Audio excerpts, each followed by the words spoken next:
Welcome back to the Super Week of the OPL, and boy has it delivered so far. We are currently 1-1 in the Chiefs versus Direwolves rematch, and this is an absolute monstrous game. I asked the question at the top of the show, who will carry this game out from each team?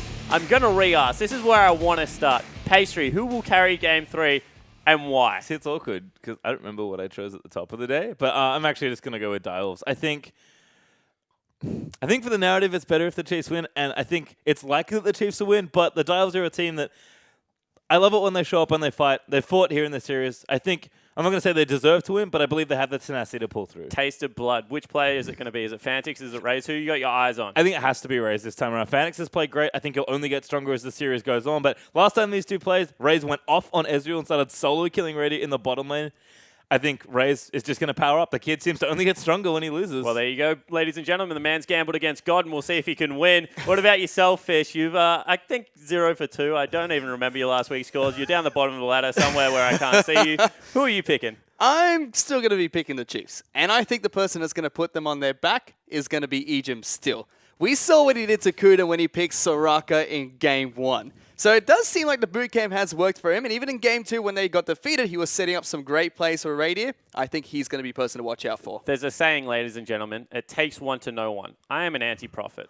Let me tell you, the man to my right may just be the greatest anti-prophet of all time. And we'll see if that is something that does come through. But it is Fish going with the Chiefs. So now that we've got that out of the way, actually, I still want to hear from you guys, so tweet at me as well. What do you think is the adjustment that each team needs to make to get that win? Is it banning away the Elise? What are we looking at going on to the rest? I love the Elise ban, actually, in Game 1. I think Sybil showed that, A, he's clearly a very good Elise player in Game 2. But again, it's about a tempo setting there for the Direwolves. I think they can play a later game if they want to, but it's clearly they're much less good at it than they are versus their Game 2, where they just play to snowball the lanes and then win from there. I'm kind of hoping the game's close. So I think epic team fights between these two teams when they're even will be very interesting to watch. But getting there is probably the strategy that's risky for either player. I think the Chiefs do what they do best: play normal, play calm, get ahead slowly. The Direwolves probably need to keep the tempo up in Game 2. And talk to me about the Corki a little bit, because you mentioned that you actually like the flex of Corki between AD carry and mid still, even though people don't like it as an AD carry. Yeah, these are actually two teams that I think are very good at flexing this champion. Raze is an awesome Corki player. Radier is like the oldest Corki player on the server, it almost feels like. And Fantix is clearly good at it. I'm sure Cheese is a good Corki player as well.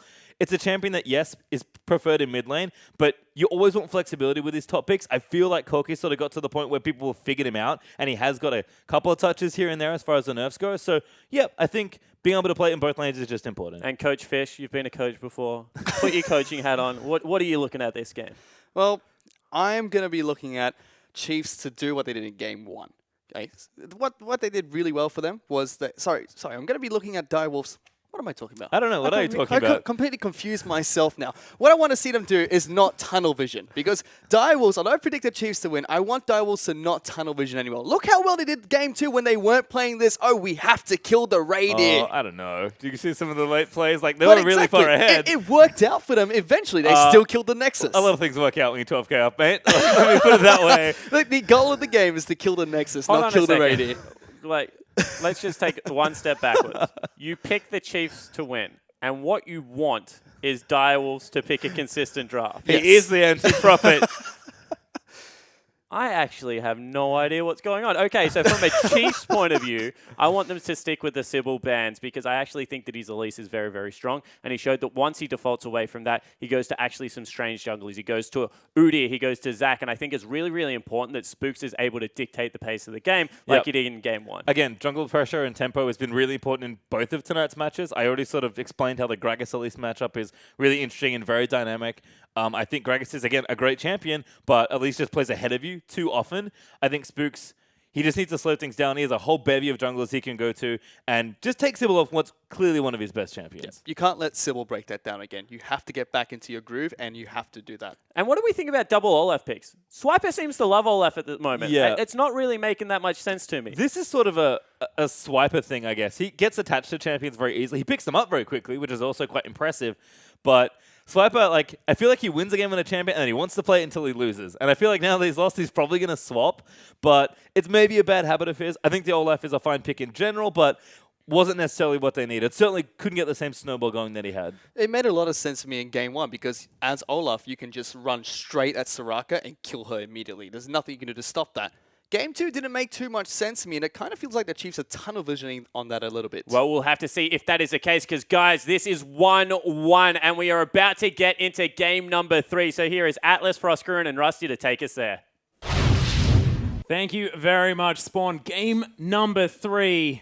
So frightening if you're a Chiefs fan, but we shall see exactly what happens in the draft because, of course, they're on blue side. They're on the same side once again. We'll see whether they can utilize that because the side of the map has been important, especially in the draft at the moment. We'll see whether, once again, that's going to be advantage for the Chiefs or whether the Direwolves are just on a tear right now. Yeah, it's very hard to say. Direwolves are quite streaky and they are very momentum-based. So after the first game, the loss against the Chiefs, you had to have doubts in your mind about whether they would step up and perform. Game 2 comes around and they just annihilate the Chiefs. So, yeah, the sides are very important in this particular round because there's the first pick, and I really want to address Poppy. I feel like it just needs to be gotten rid of. Just ban it away or pick it away. Who knows? Or don't pick Callista if they pick Poppy. I don't know. One of those things, but Gangplank is going to be banned away once again from the Chiefs. Cogmore on the side of the Direwolves. We will never see Radier on that champion now that it is this strong because he wanted to play it when it wasn't this strong. So Nidalee is going to be then banned away here from the Direwolves. Don't want to first pick that one up for Sybil or anything like that. As Elise is going to be banned once again. So the winning strategy, of course, game number 1, ban the Elise. See whether it is going to work out game number 2.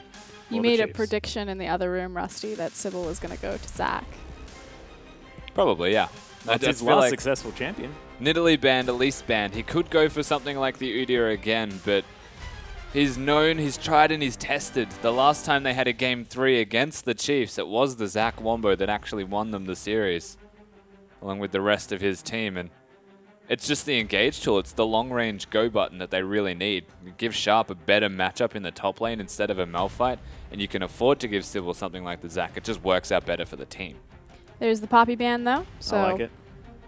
And Nivea banned away as well. Lulu is the one available that We've really seen stands out. A lot of Callista first picks, though, and I think you almost have to take it here because I don't think you want to give that in the hands of Radier, especially after performance that he had last time. But then do you leave up the Lulu Exactly. the Lulu Jinx combination for Radier and Cheese, which So has they been have to so go good. Lulu. That's the real issue, is like, Raider is an unbelievable Callista, but if you give them the Lulu, they can pick any hyper carry that they want with it and still make it work. And yes, Raze, he's good on Callista, but Sharp's also the flex Lulu player as well. So I think there's just more utility to Direwolves actually having the Lulu themselves, opposed to giving over anything else to the Chiefs, such as the Callista. Yeah, as this time is ticking down, you can just see them playing that game of chess in their head. It is going to be the Lulu picked up as the Chiefs see what they are going to pick up. Can just be the Gragas Alistair if they want to. They can pick up the Callista and pick up a whole bunch of other champions there as well. And we'll see what they are going to lock down. Callista Gragas. Imagine like Spooks throws the full wrench into the works and just picks Zach himself, even though he's been so outspoken about not wanting to play the champion. Historically, he has played Zach Yeah. up to about a year and a half ago, I think was his earliest game on it. Late 2014, maybe. It was always Swiper that played the champion, though. Oh, but the bottom lane is going to be locked in here for the Chiefs. It's not going to be throwing any weird Zach-shaped spanners into the works as Sybil and Fantix now to lock in the next couple of picks here for the Direwolves. It's probably going to be Sharp playing that Lulu towards the top side of the map, so Chiefs at least know that, as Fantix doesn't generally play the champion and Sharp is pretty proficient. Although has had some up and down games just recently. I believe when I was on the desk I was calling it out, but then they followed up with a victory on the champion as well. So look, who even knows? The major difference there, though, is usually what Fantix plays with it. So the Lulu itself, it's okay, does its job for Sharp, but if he doesn't have someone that he can use his ult on or help actually win the game, generally starts to struggle. So what makes Direwolves the strongest is when Sharp has some kind of utility or crowd control to help his team, Sybil has the engage options, and Fantix just plays an assassin and just kills everybody. Well, Fantix has his pick of the litter as well, as Corky is available. Sybil going towards the Gragas. First time we've seen it at the moment on 6.3. It's Chiefs now to answer. We'll see what Spooks wants to play in the jungle. Of course, that jungle pool pretty deep.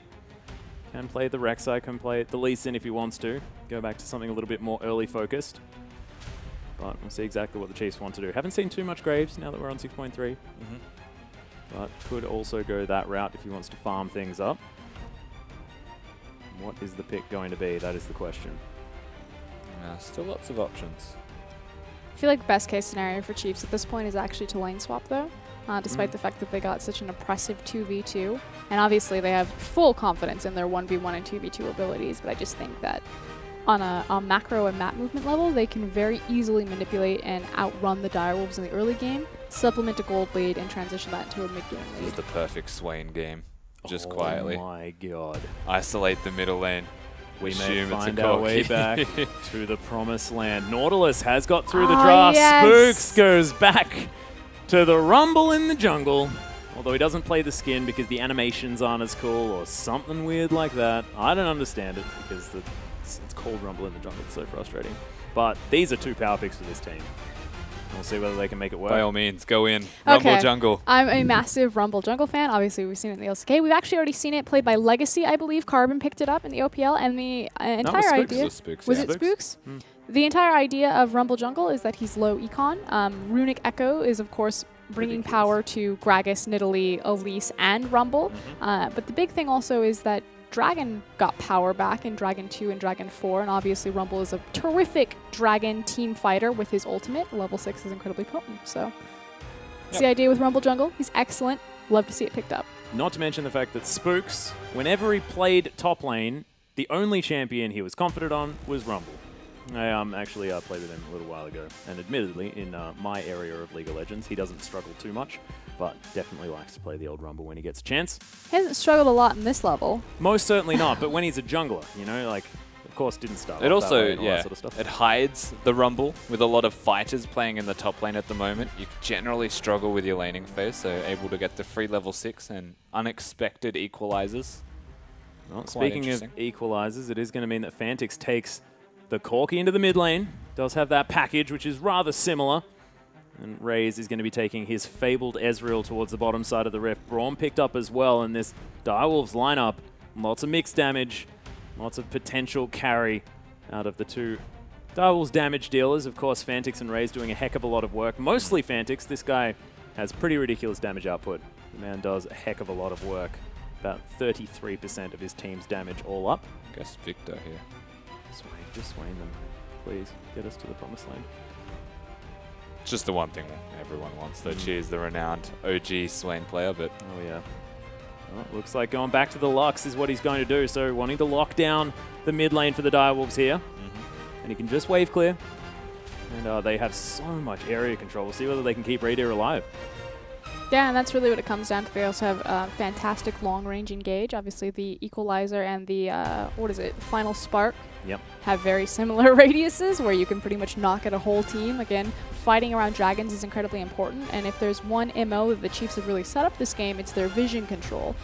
So hopefully they don't fall too far behind to Sybil's Gragas in the lane phase, and they're able to kind of go into those 5v5s. Because again, Direwolves are thriving in these really scrappy skirmishes, but the Chiefs look so crisp in a 5v5. So if they can go into that without a 10k gold deficit, imagine the destruction a Kalista, Rumble, Lux will cause. yeah. Yeah, and I feel like it's order versus chaos right now. That is sort of like the baseline of these 2 teams. Direwolves just love the scrappiness. They love it when Sybil gets in amongst it, gets all of these picks early on, but the Chiefs, like you mentioned, macro game, it's all about control. It's all about moving vision up slowly, sort of like we're going to steamroll you, whereas in the other side, it's going to be the Direwolves just saying, well, we're going to fight you all the time. Sort of, I'm trying to figure out the analogy, but I just don't quite have it here. If you guys think that the Direwolves are going to be able to follow through with their previous victory, use that hashtag DWWin, or if you think that the Chiefs can come back after their second game loss, use that hashtag CHFWin.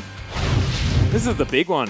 Super Week, already pretty damn super as we're going into our 6th game. Yeah, this is massive. Ridiculous. And this is almost going to be the repeat offense. You don't often see this. The Chiefs, they had an emergency boot camp. They stepped up their game. They looked phenomenal. But the Direwolves have managed to bring it back.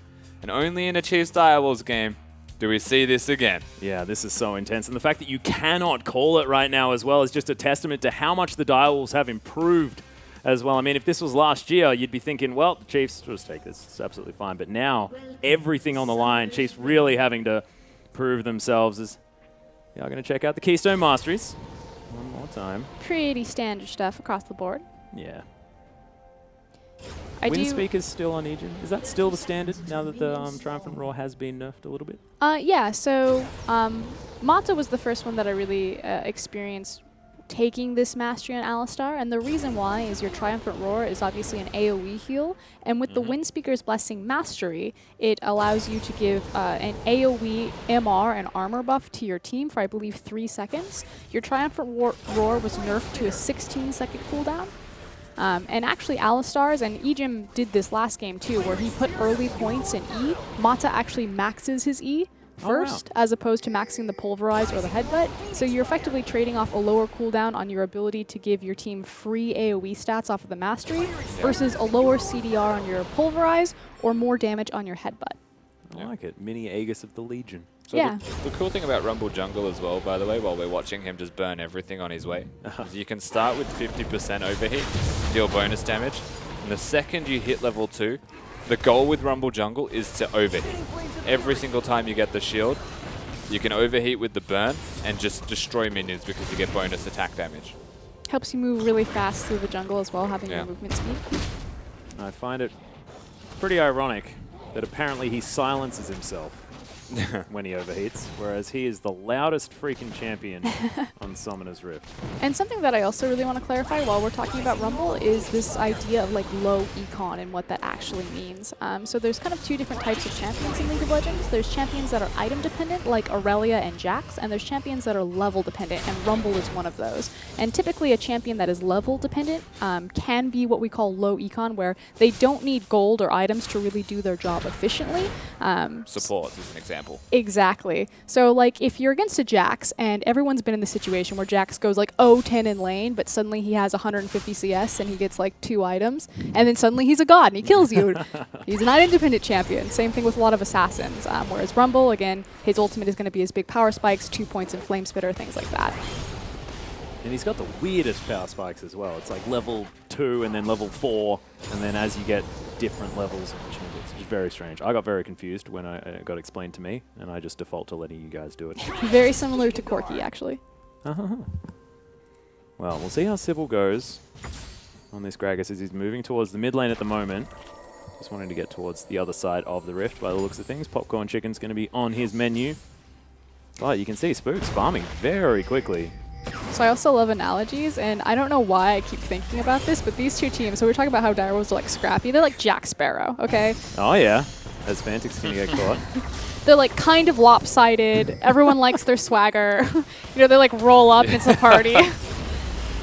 The Chiefs are like the masked man from The Princess Bride. Oh my god, you're going deep. Yep, where they like outsmart you, and they're very like posh and, you know, the hero that everyone wants to root for. I thought you were going to go for like fighting technique analogy, No. which could have worked out as well. You know, you got the drunken boxing versus kung fu or something like that. I always just like to find like a team spirit animal and just like really go with it. And I feel like Jack Sparrow is like the direwolf spirit animal. What about just like Bruce Lee against Kung Fu Panda? I'm sold. I like it. I like it a lot. Fits in. But Ejim and Radiant now just farming towards the bottom side of the map. Cheese just tanks a Phosphorus Bomb just so he can get a little bit more farm. We'll see how the Lux goes this time around. Light Binding not going to find Fantix because he gets him with the Lucent Singularity. So nicely done so far from this Lux. But very even is the farm. The Direwolves and Chiefs mid laners face off. I think the bigger victory as well for the Chiefs is that Swipe is trying his best to keep up. Of course, he's had to recall now, but didn't teleport and will catch up in farm. It's that he's managing to hold his own in the one-on-one. Oh, man. Hit him. Hit him. Light Binding does go down. Fantix and a very low health margin. Cheese just waiting for cooldowns. Radiant and Ejim still actually farming quite nicely here towards the bottom side of the map. It's not on the right side again. Anytime you see Braum full of Rin spikes, it's because he's standing on Kallista's side. And again, he needs to match up with Alistar and make sure that he's in the correct lane within his lane. There are multiple lanes in lanes. Yeah, the only lane that has multiple lanes is actually the bot lane because there's 2 different champions. That would make sense. It's the, a big thing was like Annie, when Annie had such long range and she would just really have to stand on the side of the AD carry and abuse them with her long range. There's the quintessential Blitzcrank Ezreal bot lane as Yep. well, where you just cover half the lane each, and like you get hit by a Q, you get hit by a hook, and you have to choose one every single time. Choose your poison. Yeah. Slow death or hooked. I feel like both people would be on Ezreal's side, to be perfectly honest. You say that, and then they swap randomly. You just never Oh, know. God. It's brilliant. Got to be on your toes. Plus the Blitz is always in the bush. Never going back to the bottom lane ever again. Polymorph comes down onto Swiper, though, looking for an anchor onto Sharp. As he got hit by all of the bits of the Riptide. Something you definitely don't want, because that ability does silly amounts of damage. And Swiper got Nautilus. Yeah, he did. Let's see how it works against the Lulu here as well. I mean, this is going to be the big deal, right? Sharp, he threw the Gambit, understanding that the Nautilus was likely into the top side of the map. But Lulu, with the range advantage, may well just be fine. Of course, she neutralizes a lot of lanes. But right there, that doesn't look very neutral. That looks like Sharp dying. It looks like Riptide. Mm-hmm. Fun ability. Aptly named as Yeah, well. I was going to say that was cute. You said that you liked analogies. Well, puns are working out for you as well, Frostgreen. Did I make a pun? You did. Oh. Because you said rip, and he was dying. I see. Yeah. I get it now. I see what you did there, even if you didn't. I didn't know. I didn't. As Swiper has shoved him out of lane. Teleport is going to be used by the Lulu, though, so teleport advantage here for Swiper, who's shoved that lane all the way up. Fantix going to discover Spooks. Whoa. Light Binding lands. Valkyrie's there. There's the Lucent Singularity as well. Cheese looking for the ultimate. Wow, massive burst damage with that Sheen. As Fantix evens out that trade. Spooks looking for level 6 by the looks of things. Yeah, he was one off. Yeah, there it is. So 6 lands, and that probably would have been first blood had he had that ultimate. Yeah.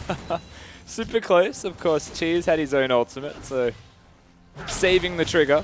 Yep, There's a neither- teleport, wow. Yeah, teleport advantage for Swiper. Is going to head towards the bottom lane as Raze just gets headbutted back.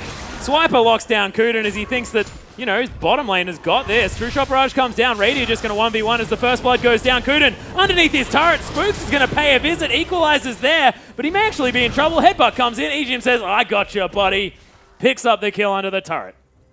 Yeah, I don't think Ejim needed the kill, but the rotation from the Chiefs was The phenomenal. enthusiasm, that's the main thing. Look at that guy, right underneath there. Absolutely. He was very enthusiastic as they took that, but most importantly, the Chiefs, they get a fantastic teleport from the advantage, and Rumble being their level 6 saves the equalizer, pays dividends. Yeah, ridiculous. Night Phoenix tweeted in, it's way too awesome to see a 6th match today. I know. Welcome to Super Week, everyone, where it's all going to be 3-game series. I want to quickly touch on. I cannot actually back that up. I apologize. I want to quickly touch on kind of the teleport mechanics. So I've been talking with a couple of teams, and you may have noticed, like, globally, obviously in the OPL we love blood, so we'll try to fight each other. But a lot of times globally, like, no kills will really ever happen in the bot lane unless there's jungler presence. And the reason why is because anytime you try to go aggressive or burn, Oh my god. every time. Yeah, We Swiper is just going to love get blood. smacked into the wall. He is looking for an anchor on the wall, and he will be fine. It's okay. Every time you go aggressive and you burn your summoner spells like Flash, it pretty much guarantees a free teleport on the bottom lane because you don't have your Flash, which just makes you like a massive target. Like, this is part of the reason why Alistar is like the go-to support, because with his Flash Pulverize Headbutt knockback, it effectively burns that Flash already. So a top laner then gets another free teleport. I've been waiting for a moment in a game where it finally happened, where it wasn't like a teleport reactively to a Flash, but because the Alistar had already burned the enemy position. Yeah. You know the best part as well is he didn't actually know that Swiper was there. You could tell that Yep. he was so tunneled on the Alistar focusing him down that the way that he tried to escape was towards the Nautilus. He's like, oh, well, I messed up, and just altered randomly in a direction. Yep. Oops. Oh, man, I love that zoom out as Cheese is able to clean up that entire minion wave. I challenge them to do a super zoom out, though, when it happens. Whoa. Just to see the full length. Yeah, exactly. On a blue steel, that's cool. Yep. I mean, we've all seen the mini map. What about the mega map? Exactly. Direwolves now towards the bottom side of the map. Able to hold on to this lane in the right position. Very even is the farm, actually, as Raze staying well and truly up with it. But first blood going to Radier is a big deal. He's almost got that Blade of the Rune King as well. A lot of power for this Kalista. The cool thing as well, the pink ward that is just below middle, where Direwolves are placed at, that pink ward there, doesn't actually spot you if you walk around the outskirts of the ramp below it. so it doesn't see you there at all. So they have to place a second ward in the river to cover it. But now they're missing out on more vision because the pink ward's going to be taken for free. And that's generally where everyone pinks, because it's the little bush that is the safest for a pink ward to be. Oh, I really love that decision to take the pink ward as well. As soon as Swiper comes down, Cheese understands that he can take something if he wants it, and decides to take that one away. As Swiper still looking to come round. Spook's here as well. The collapse not quite going to work out here for the Chiefs as the Direwolves smelt that something was up. The bottom lane still just hanging out underneath the turret. It's now a question of where Sharp is going to impact the map. Is he going to start teaming up with Sybil and invading the Chief's jungle? Is he going to roam down into the mid lane and help out Fantix? Or is he going to go assist his bottom lane? Or is he going to farm Rift Herald and just continue to push in? Harold is going to be taken first up, so that is going to be #1 option. Spooks is going to face some attention here towards the bottom side of the map with no more objectives towards the top side. Does make a heck of a lot of sense, and it looks like this outer turret is going to be the aim for the Chiefs, as they will have to tank it up for a while. No more minion wave for quite some time. It's clear out of the Direwolves. Should be noted that, like many times, the Rift Herald buff was actually given over to the jungler. It helps them with their clear speed just because you get the movement speed. Likewise, you get the faster back, which means you can get back into your jungle and farming more. Especially if he's invading. Need that speed. Yeah, Radiant going to grab a bunch of that money as well as he picks up that outer turret. Still slight gold advantage here for the Direwolves as they do have a bit more farm towards the top side of the map and in the mid lane. Radiant responding in kind with his own CS advantage. It's the two teams establishing the strong and weak side of their map, so Direwolves have control over the top lane simply because they took that tower down, which means that their minions can pressure point much deeper. That said, Chiefs obviously have total control of the bottom lane simply because Alistar Callista is so god tier, which means that Rift Herald goes to Direwolves, Dragon goes to Chiefs. It's now about how these strong side of the maps will impact each other over the mid lane. Yeah, and that should realistically mean that the Chiefs will clear the waves and then swap to top, because they've already gotten the bottom turret. I feel like the Dragon being down is a clear sign that they have at least a window to pressure top lane. Yep. And try and snowball that lead further. Well, Fnatic's going to be able to take away the blue buff here on their side of the map as the game slowing down a whole lot. 100 gold is the margin. It's the first time we've seen this small of a lead at this stage of this game in this matchup. doing it. Yay. Yeah, Z0 Portal looks to be picked up. First Straight rush. item. Yeah, just wants it. It's super cost efficient in terms of the gold. I believe it's 2,700, which is effectively the cost of a Sunfire Cape, and you get very similar, like the fact that a Sunfire Cape is built up for your armor stats as well as your pushing ability with the Bomby Cinder. The Z-Rot Portal is also going to give you that pushing power, but it's also going to give you slightly less armor, but much more MR, because obviously the Sunfire doesn't have MR. And the Barmies has health. Yep. Still get the wave clear from it, the Barmy, of course. And Nautilus is one of the few unique champions where the W gives enough effective health from having a shield that you don't really miss out on any bonus health at all. Well, Razen Kuden getting some damage down on this turret on the bottom side of the map. Dial still ahead, most definitely in gold by about 300. This is only going to extend as they place a lot of pressure down, and this is looking better than the last game for the Chiefs. Oh god, he's dead. Going to get aggressed on. Massive ultimate comes out sharp from behind. He's going to be able to pick up that kill. And it's just like that. The Direwolves grab themselves a pick, and we'll see whether they can transition into anything else. Radier is on the top side of the map. Spook's just running down the mid lane. We're going to pick something up. Cheese doesn't have teleport, nothing like that. Used the heal, didn't use the flash. That was beautiful, though, from the Direwolves. You can see the contrasting vision that has been placed on this map. And the Direwolves work perfectly around their own to find a pick on the middle lane, which is the one lane that you would least expect them to be, given that they are swapping turrets. But they get the bottom turret handily, and then it's very simple for them to just work around jungle control near the blue buff and then rotate in. Easy picking onto Cheese. Well, Trisha Barrage not going to get any blue buffs at all, as Swiper was tanking that one up for the last little while. Lux is going to come over and pick that one up for himself, but you can see all of the vision on the bottom side of the map for the Direwolves. Not up here, though, as Kuden is going to ult Spooks and Ejim. Have to be careful. Big collapse of 4 members of the Direwolves as Swiper's going to make his way in. Radier's here as well. Massive ultimate onto Sybil there from Sharp. He is going to keep his jungler alive. The Chiefs answer that pick off as Ejim, he has to be very careful. Go back home. Yeah, they have to be careful. The teleports were burnt, so nothing really massive given from that whatsoever.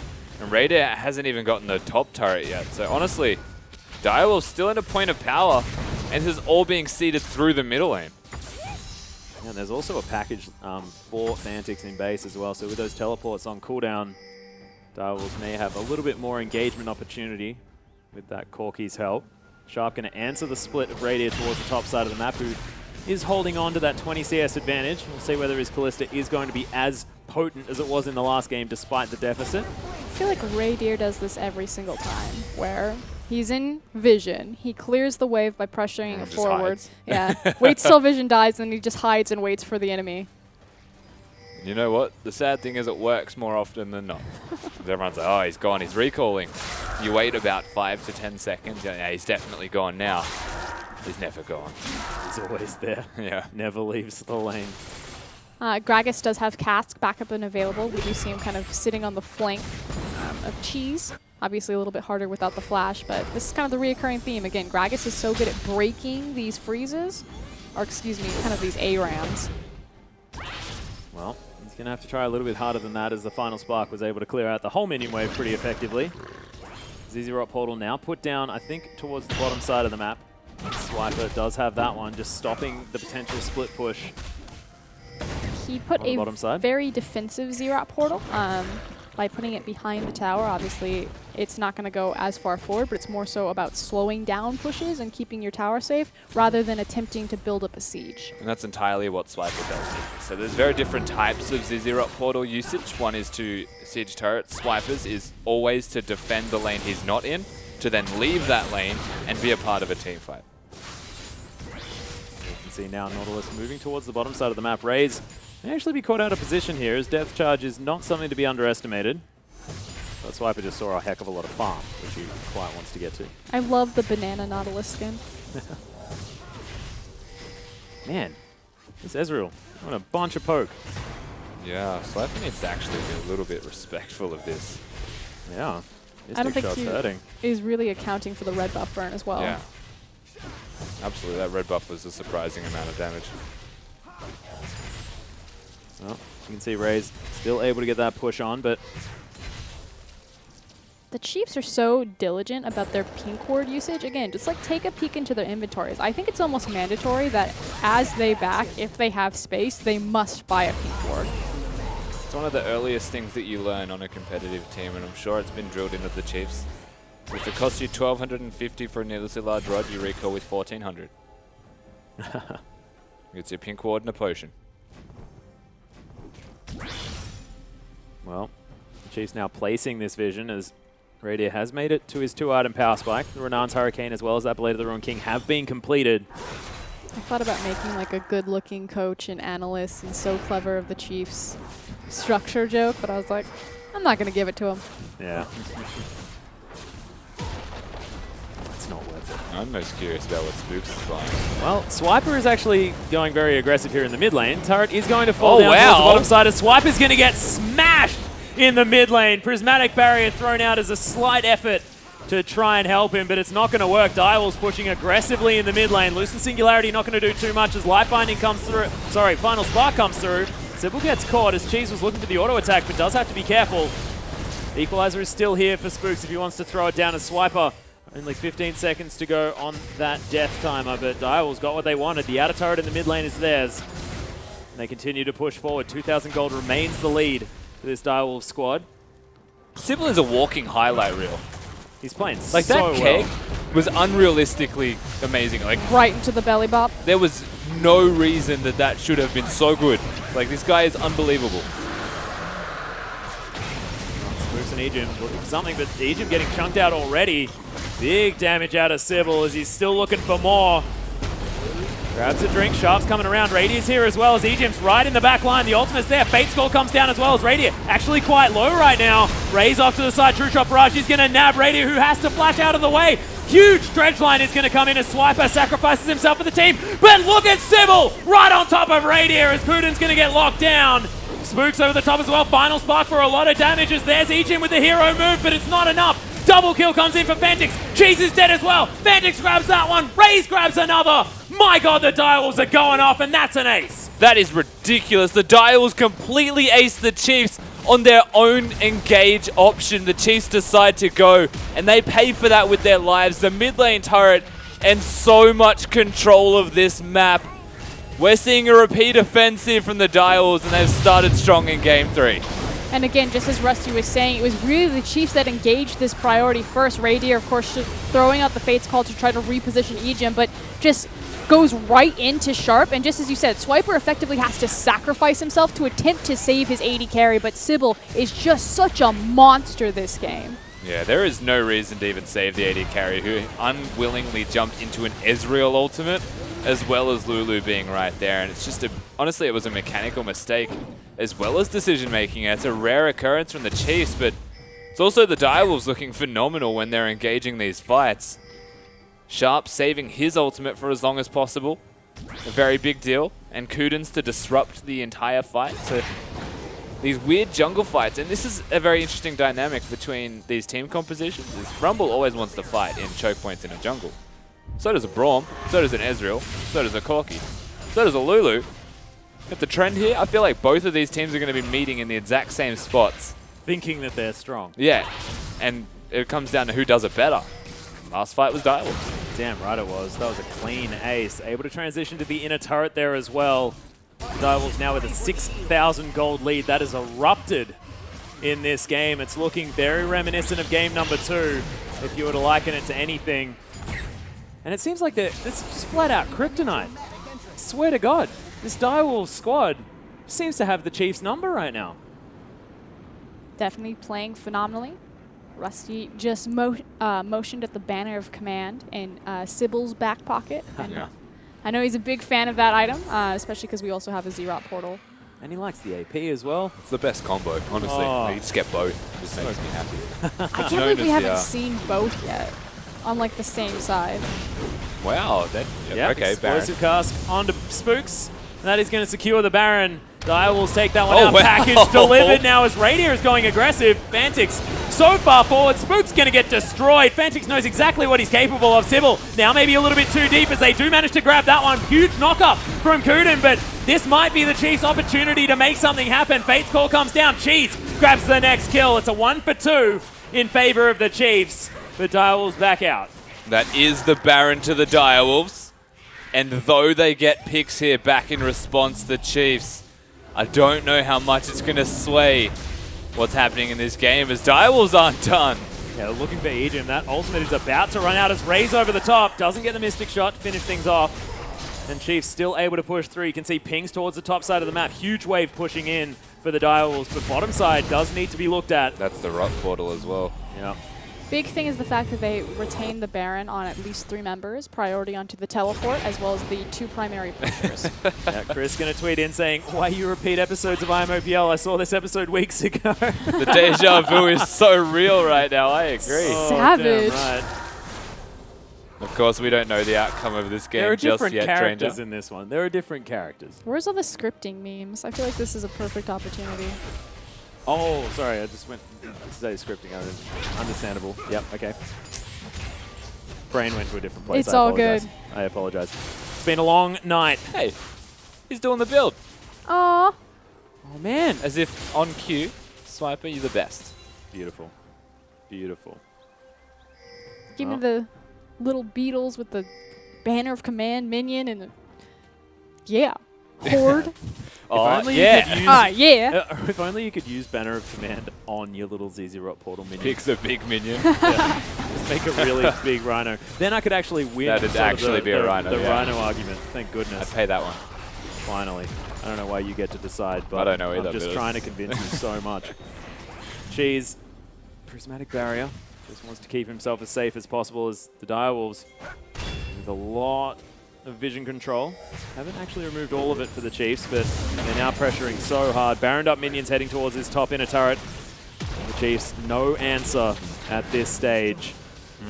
And look at Sharp, able to split push so effectively here against Swiper. Oh no, the Zizarot portal! So exposed as the Chiefs now have to deal with this inhibitor turret, and they have to get rid of these minions.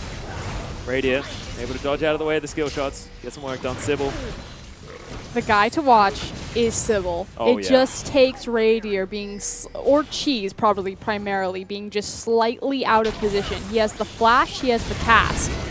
Oh my god, Fantix taking Yeah. a huge combo there from Cheese. That could be a big deal. There is a converse to that one, Frosker, and of course you need to keep your eyes on Cheese if you're a Chiefs fan. Oh, Swiper was looking to thread the needle. Get There's in the there. ultimate out of Swiper. Wild Growth comes in as Radius looking for this one. Flash out of the Lulu. That is a big deal. They are managing to at least save this turret, but it is going down quite low. And Radius unable to grab that ward either. Sharp can Fortunate. teleport to it. I was going to say, fortunately, the Chiefs didn't sacrifice their top inhib tower. Oh, wow. Oh my god, Radius going so aggressive. No flash on Lulu. He's going to rend him to death. Didn't even need it. As the Callista, right place, right time once again. Here comes Oh Corky. my god, yeah. Fantix wants to try and find it. Cheese getting hunted as he's got the flank onto Raze. Uses the flash, gets out of the way of the ultimate from Kuden. Bottom low. Yep, 10,000 gold the lead as Fantix Oh my going for the God, 1v1. Radiant trying to work it Are out, you but kidding can't me? do it. He's just got too much money. 5-0 for Corky. 3 items. That was bold. This is no Raider, so the siege in the top lane just became that little bit sweeter to execute on. They still need to find an engage, though, above all else. What they're trying to do now, though, keep them top. Because Fantix is putting in work bottom.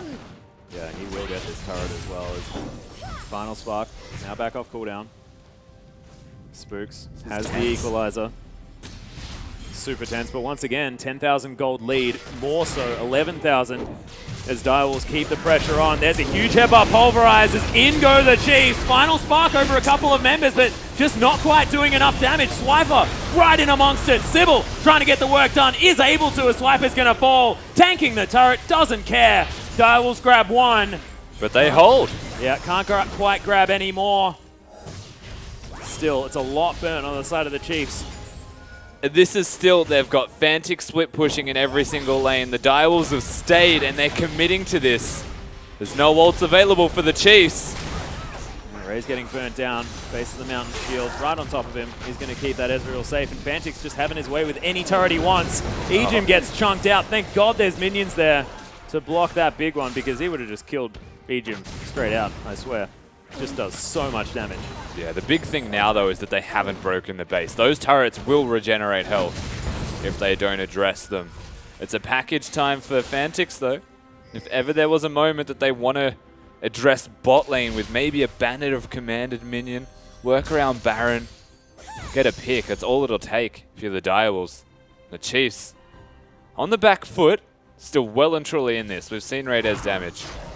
Certainly have. I cannot believe their base is still standing. know. They manipulated that very well. Rivals are going to be able to grab themselves a dragon here. Will be the second for them, but Chiefs have already managed to grab their first, which is a big deal, because map control is most definitely in the hands of the Direwolves. Baron back up in another minute, so look to that to be the next contested objective, but nice vision now gained for the Chiefs towards the top side of the map. We'll see whether they can actually get any resources, because this is what's so dangerous. Now that they're behind this far, can they get anything to try and get themselves back into this game? Well, right now, their saving grace is the Zarot portal. It always is. And the banner of command that's going to be bottom lane. You can see with the Baron available, that is going to be a really big wave that pushes down there. So Which means that all the Chiefs need to do is just wait for the wave to accumulate. not quite. Yeah, and just make sure that the Dire Wolves just don't get Baron. They don't have to get Baron, but just stop the Wolves from getting it. They want an absolute time lock right now for champions. Speaking of time lock, that Raptor has been so upset I know. for a very long time. And it's changing targets as well. Like it's Yeah. Aw, look at him. Stop shooting, guys. Pay me some attention. Why is he bites British? back. Not sure whether that was British. But it was definitely a silly voice, so I'm not sure. I'm not. The Baron start. Yeah, Direwolves have started it off. Nice ward in the back of the pit here for the Chiefs. Spook should just ult now. Get in there, Ejim. He's trying to get there. There's another ultimate out of Sybil. Ejim has used the ult. Oh, the final spark. Oh my god, Sharp locks down the Baron. Radier able to pick up Sybil though. Still dancing around this fight. Kuden in a whole host of trouble as Radier below half health. Ejim's going to die first. As Spook's now trying to kite back with the harpoons. Raze just going to town right now. Cheese is going to die. Double kill for Fantix as he picks up a triple. The Corky going nuts. Radier, the last man standing between the Direwolves, and another victory over the Chiefs. That was Wow. ridiculous. 30 seconds on most of the Chiefs members right now. The base is well and truly broken. The question is, are the Direwolves going to end, or are they going to take the safe route, just get the top lane inhibitor and There's so many consolidate the minions. map? They have got a lot of strength and a lot of time behind them. 2 inhibitors are released, going to go down. This Nexus turret in a whole host of trouble. Radier trying to get some damage off. Does have his support now in Ejim, but the first Nexus turret falls. The second goes down. The Nexus under fire. The Direwolves, they're going to do it again. They come back and destroy the Chiefs.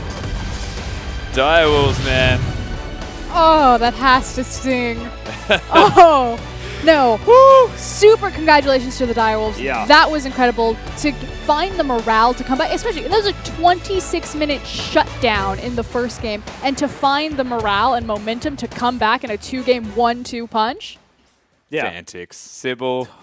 This Sybil. dynamic duo is unreal. Yeah. You can't stop them. That's the kind of form that you want to see them being in. And that is grand final form levels of skill right there from these guys. Damn taking right. out the Chiefs again. Completely ridiculous and in such fantastic form there as well. But we are going to throw it back to the analyst desk to break down the once again Direwolves revenge. Thank you so much, Atlas. And what a performance out of the Direwolves. That was a huge 2-1 victory. And you have to feel after the first game, it's nearly even an upset, even though they took the first one. And the Chiefs, the reverse sweep kings. And not in the way you want to be the reverse sweep kings, pastry time. Not at all. The run back is very real for the Direwolves. It is very difficult to go down 0-1 and then run it back 2-0, but that's exactly what the Direwolves did in style both times as well. Now it really feels like we've seen this somewhere before. That was a fantastic game from the Yeah, Direwolves. IWCQ. I mean, whoops. Didn't mean that, guys. But let's take a look at this game because, you know, another member of the Direwolves stepping up. Fantix in this game. What a monster. Yeah, it's not like Fantix had bad games in the first two, but he had an exceptional game, number 3 here. Him and Sybil, we heard Rusty talk about it. Dynamic duo is very real. Those two played insane together. Yeah, they certainly did. And, you know, we'll actually get to take a look at how well they played together. We have a replay. Pastry's going to take it through us. And we said we want to see Chiefs Direwolves fight 5v5 with equal gold. Well, this is equal-ish, Pastry. Yep. Just about halfway through the game. Let's go. Sybil, he does work in this fight. Ejim, you can see, sort of gets caught, pops the ulti, and is going to get pulled out here. Sharp with a nice teleport flank. Locks down ready for a bunch of damage. Raze goes over after popping his ulti. Raider's getting locked down, and then Sybil's coming in. He sees Raider, instantly goes in for the kill. That's sick target prioritization from the jungler, and then just clean up City. The Direwolves, one thing I'll tell you they are good at is diving turrets, and they just make this look easy. Two things were crucial for me in that team fight. One, it was Radier. It's the person we wanted to watch out for as well in the Chiefs, how he almost was able to pull it back game 2. He was not in a good position in that team fight. He jumped into a Lulu, into a two-shot barrage, took way too much damage. And Sybil, Rusty summed it up nicely. He was a walking highlight reel. Yeah, he certainly was. And, you know, you can even go back to Swiper randomly hooked Raze in the mid lane. Yeah. And then flashed out. But Sybil's barrel was like millimeter perfect, like Timo feet perfect in how he was able to knock him back into the team. And you feel that Sybil is the barometer for this team now. Raze is very, very good as an AD carry. Fantix is a godly mid laner. Sharp's coming into his own as a top laner. But when Sybil plays well, Direwolves beat Chiefs. 100% agree. Just think about the difference in these games that we've seen from Direwolves tonight. Udyr game 1 from Sybil. I agree with Rusty. His Udyr is actually good, but he didn't get the same amount of work done. Elise goes absolutely off tap in game 2, and then a great Gragas game to round it out in the third one. Sybil's the flag bearer. When he charges head-on into a fight, if he's holding that flag up high, the rest of the Direwolves are going to follow him in. Yes, certainly seems to be the case, guys, and that means that the Direwolves 2-1 the Chiefs. As we take a look at the rest of the results from today, it was actually Avant, the new look lineup, coming out with a victory. Direwolves once again 2-1ing the Chiefs, and we get to see them play tomorrow again in our first match versus Sim before Legacy, our OPL Legends, take on their previous sister team, Trident. Chiefs will then take on Sin. First game Wednesday night, that's at 6 p.m. Australian Daylight Savings Time, before Hellions round out the week against Infernum. But before we let you go, we actually want to show you what these games are doing to our standings right now. With that last victory, Direwolves take sole possession of their second spot. They've 2-0'd the Chiefs for the split. That looks like it's going to be a semi-final matchup if I've ever seen one. Cannot wait for it. And Avant actually jump up 2 places from last, now into the 6th place, and they have to be challenging Hellions for that first place spot. You know that's where they want to be. However, guys, that's night 1 of Super Week over. But tomorrow night, starting at 6 o'clock, one more time, we have a whole new host of games coming your way. You're not going to want to miss it. See you then.